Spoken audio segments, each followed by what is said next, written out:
हिंदुस्तान के सैनिकों की वीरता और पराक्रम के किस्से 7 समंदर पार तक सुनाए जाते हैं और ये शोहरत हमारी सेना को यूं ही नहीं हासिल है। चैलेंज को रौंद कर और दुश्मन को ढेर करके जीतने का हमारा इतिहास रहा है। जिस वक्त देश महामारी से जूझ रहा है, जब कोरोना वायरस के खिलाफ वजूद बनाए रखने की जंग में सेना ने मोर्चा संभाल लिया है, जब हिंद के शूरवीर कमान संभालते हैं तो जीत कर ही वापस आते हैं। आखिर कोरोना के खिलाफ क्या है सेना का ब्लूप्रिंट, देखिए इस रिपोर्ट में।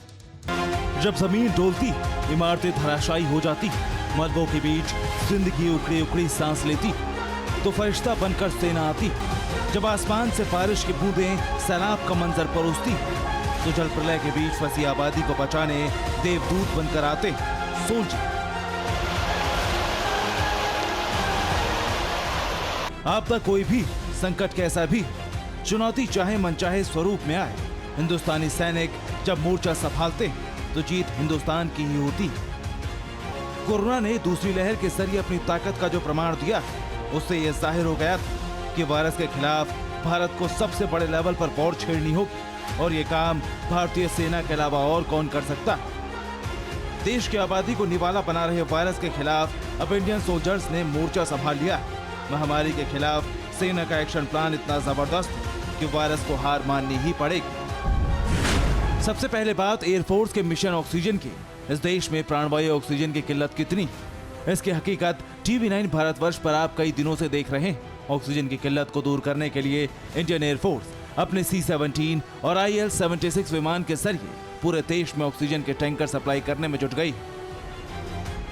इंडियन एयरफोर्स ने ट्वीट करके जानकारी भी दी कि ऑक्सीजन के 3 टैंकर लेकर 2 विमान गाजियाबाद के हिंडन से पश्चिम बंगाल के पानागढ़ गए, जहां से टैंकर में ऑक्सीजन भरा जाएगा और वापस आकर विमान यही ऑक्सीजन दिल्ली के अस्पतालों को देंगे। बेहद कम समय में अस्पतालों को मेडिकल ग्रेड ऑक्सीजन मुहैया हो सके, ये काम एयरफोर्स से बेहतर कोई नहीं कर सकता। सिर्फ इतना ही नहीं, भारतीय सेना कोरोना के खिलाफ जंग के लिए जर्मनी से 23 ऑक्सीजन जनरेशन प्लांट मंगा रही है। ऐसा इसलिए किया जा रहा है ताकि देश के एएफएमसी अस्पतालों में कोई कमी ना हो और कोरोना के मरीजों को बेहतर इलाज मिल सके। ऑक्सीजन के बाद इस देश में दूसरी बड़ी किल्लत बेड की। देश के बड़े बड़े अस्पतालों में भी कोविड मरीजों के लिए बेड ही नहीं, हर जगह क्षमता से ज्यादा मरीज भर्ती हैं। इस कमी को दूर करने के लिए हिंद के सपूत पूरी ताकत से जुट चुके। सबसे पहले आपको अहमदाबाद की तस्वीरें दिखाते हैं। यहाँ गुजरात यूनिवर्सिटी के कन्वेंशन सेंटर में defence research and development organisation यानी DRDO ने धनवंतरी कोविड हॉस्पिटल बनाया। इसमें 900 बेड, 4 ICU वार्ड, 1 महिला वार्ड और 1 जनरल वार्ड है। यह अस्पताल 24 अप्रैल से मरीजों के लिए खुल जाएगा। सबसे आश्चर्य की बात यह कि कोविड हॉस्पिटल सिर्फ 8 दिनों में ही बना है। सेना, पैरामिलिट्री और स्टेट गवर्नमेंट की मदद से DRDO पूरे देश में 6 कोविड हॉस्पिटल शुरू कर रही। पटना और दिल्ली में पहले से ही सेवा शुरू हो चुकी। अहमदाबाद इस कड़ी में तीसरा नाम है। अहमदाबाद के GMDC ग्राउंड में महज 2 वीक के अंदर एक हॉस्पिटल है जिसका निर्माण किया गया है। GMDC ग्राउंड जो अभी तक माना जा रहा था कि जहां पे बड़े बड़े कन्वेंशन हो रहे थे, काफ़ी सारे प्रोग्राम हो रहे थे, अब यहां पे आज से ये जो अस्पताल है, अस्पताल को कार्यान्वित किया जा रहा है। खास करके 900 बेड की ये अस्पताल बनाई गई है, जिसके अंदर जो 4 वार्ड हैं, आप देख सकते हैं। हाल फिलहाल हम ICU वार्ड में हैं। इसी तरह के 4 वार्ड पूरे बनाए गए हैं ICU के, जिसकी जो तैयारियां हैं वो भी पूरजोश से चल रही हैं। इस ICU वार्ड में सबसे जो अच्छी बात है, आप देख सकते हैं कि हर जगह पे ऑक्सीजन की लाइन दी गई है।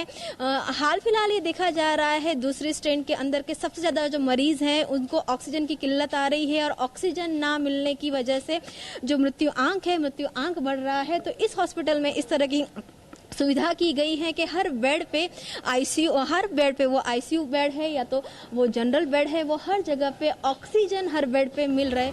20 अप्रैल को रक्षा मंत्री राजनाथ सिंह ने CDS विपिन रावत और भारत की तीनों सेनाओं के चीफ के साथ मीटिंग की थी और कोरोना के खिलाफ सेना को शामिल करने की रणनीति बनाई। इसका असर दिल्ली के छतरपुर में दिखा, जहाँ सरदार पटेल कोविड हॉस्पिटल को फिर से खोल दिया गया है। इस अस्पताल का जिम्मा ITBP के हवाले। अभी यहाँ 500 बेड है, लेकिन कुछ ही दिनों में यह तादाद 4 गुना बढ़कर 2000 तक कर दी जाएगी। Sardar Patel covid care centre facility और जो हॉस्पिटल राधा स्वामी ब्यास छतरपुर में स्थापित है, उसी को अब एक नए सिलसिले में ऑक्सीजनेटेड बेड्स में कन्वर्ट करके शुरू करने का जो प्रस्ताव था, उसमें आईटीबीपी को गृह मंत्रालय ने नोडल एजेंसी बनाया है। और जैसे ही वो ये फैसिलिटी जो इंफ्रास्ट्रक्चर है वो हमको उपलब्ध करा दी जाएगी, हम इसको तत्काल शुरू कर पाएंगे। आईटीबीपी के डॉक्टर्स, मेडिकल और पैरामेडिकल स्टाफ इसके लिए पूरी तरह से तैयार हैं, सक्षम है। कोविड के खिलाफ भारतीय सेना की लड़ाई सिर्फ ऑक्सीजन सिलेंडर और मरीजों के लिए बेड तक सीमित नहीं है। मेडिकल उपकरण और मेडिकल स्टाफ को भी एयरलिफ्ट करके दिल्ली पहुंचाया जा रहा है। इंडियन एयरफोर्स ने मुंबई, विशाखापट्टनम, लखनऊ और कोच्चि से डॉक्टरों के साथ नर्सिंग स्टाफ को एयरलिफ्ट करके दिल्ली पहुंचाया है। ये सभी डीआरडीओ के कोविड हॉस्पिटल्स को बनाने में पूरी ताकत झोंक रहे हैं। इसी ताकत और इसी सामूहिक प्रयास से भारत कोरोना को मात देगा। शुरुआत हो चुकी, अब बस जंग में हर भारतवासी के सहयोग की जरूरत है। कोरोना पर अंतिम विजय का आखिरी अध्याय शुरू हो चुका है। वैक्सीन का तीसरा चरण भी 1 मई से शुरू होने वाला है। ये सारी सफलताएं जब जुड़ेंगी, तब कोविड का वायरस अपनी उल्टी गिनती शुरू कर देगा।